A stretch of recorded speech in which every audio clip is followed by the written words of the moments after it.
Sejumlah dosen tetap bukan pegawai negeri sipil atau DTB PNS Universitas Islam Negeri Araniri Banda Aceh menggelar acara peringatan Maulid dan menyantuni anak yatim. Acara yang bertajuk Merajut Cinta Menuai Asa Perkuat Ukhuwah dalam Menuai Cita-Cita ini dilaksanakan di Musola Rusunawa, Kamis 16 Januari 2020 UIN Araniri.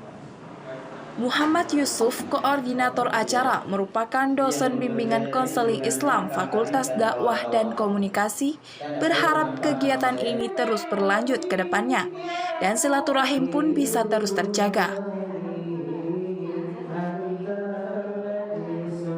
Ini perdana baru pertama dibuat, silaturahmi pertama insyaallah ke depannya akan kita buat lagi dalam bentuk ilmiah misalnya atau pengabdian masyarakat, karena dosen tetap non-PNS itu punya banyak potensi. Kegiatan tersebut juga bertujuan untuk menciptakan kebersamaan di kalangan DTB PNS serta memperkuat tali silaturahmi dengan pimpinan UIN Araniri. Sementara itu, Dr. Mirzaj Iskandar, Sekretaris Lembaga Penjamin Mutu UIN Araniri yang turut hadir dalam acara tersebut mengatakan bahwa acara tersebut merupakan salah satu sarana untuk menjaga ukhuwah antara pimpinan UIN Araniri dengan DTB PNS untuk lebih baik lagi ke depannya.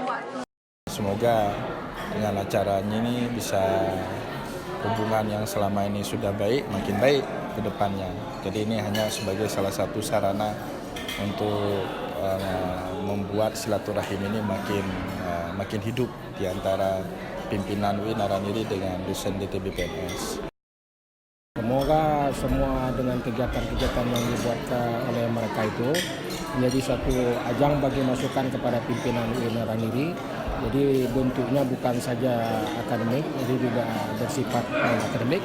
Acara ini sangat bagus ya, sebagai wadah komunikasi silaturahmi antara dosen tetap non-PNS, sehingga para dosen ini lebih solid dan lebih bersatu ke depannya. Kalau ada hal-hal yang mungkin ya menjadi keraguan, melalui pertemuan ini dapat terselesaikan dengan sempurna.